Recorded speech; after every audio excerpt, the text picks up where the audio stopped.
I'm 14 years old and I go to Glen Lawn Collegiate. I've been going to this church my whole life, and my parents have been going here for a very long time. I think the dinosaurs might have still been around back then, I don't know. But when I was in just this past year in grade 8, I was struggling to try and fit in and find my place in school, in my public school. And it was there that I asked God to try and help me fit in with the popular crowd, because that was who I wanted to fit in with. But ultimately, my prayer wasn't answered, and I felt that God was just ignoring me or wasn't listening to me. Now, many months later, as I look back on that time in my life, I can see that God resolved my problems in different ways than I had expected him to. Throughout that time, I really didn't have many good, strong friends.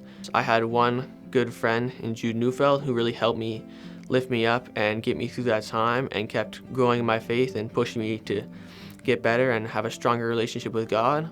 I'm glad I didn't change who I wanted to be or who God wanted me to be to try and fit in with the cooler or more popular crowd. Ultimately, through that time, I learned to trust God because he knew what was best for me throughout that time, and so I'm taking that with me for the rest of my life, and it was a great life lesson.